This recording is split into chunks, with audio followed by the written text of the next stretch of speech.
We are going to start warming up, not excessively so, just a little above average, whereas we have been very chilly for quite a while.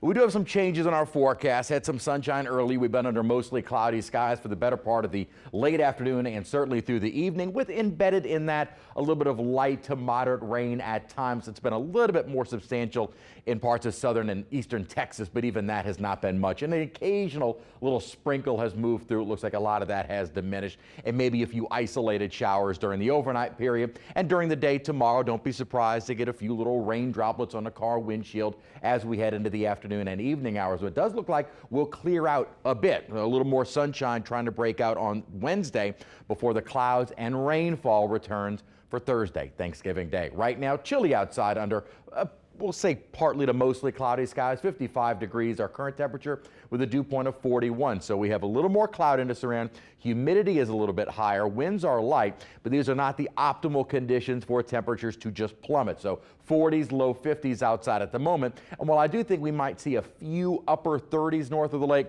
no one is getting near freezing tonight, and probably only dropping to about 50 degrees south of the lake. Winds are light and still out of the north, but we are starting to see a little bit more of that humidity come back, as well as an upper disturbance which is sitting over us, keeping the cloud cover in place, and will keep our light to moderate showers around through the overnight and into the day tomorrow. I'm not expecting anything heavy at all, but this more nuisance rain will be on and off during the course of the day tomorrow. Then as we head into Wednesday, we'll finally start to see some clearing of the skies before, as I alluded to, an upper disturbance which is going to help send some clouds and rainfall our way for Thursday. Now, if you were with us at the noon newscast, the model still had pretty much the forecast of where we were talking about last week. A warmer or milder day on Thursday, then a front moving through by Friday.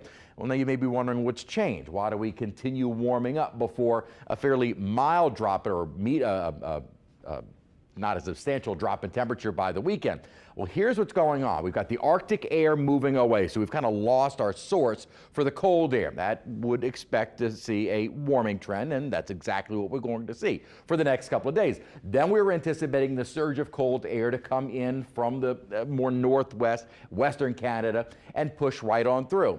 Well, that may not quite happen just like that. As that cold air moves south, the main upper trough that's going to bring in that cold air leaves, and what's left over is what we call a closed low. So you get this little pocket of cold air. Over time, that colder air will moderate because it too is losing the source of cold air. So by the time it gets to us, it's not as dramatic of a drop in our temperatures. Plus, with that system stalling out to our west, we remain on the wetter side. So as we start to see some showers on Thursday going into Friday, the earlier forecast said this front would then sweep on through.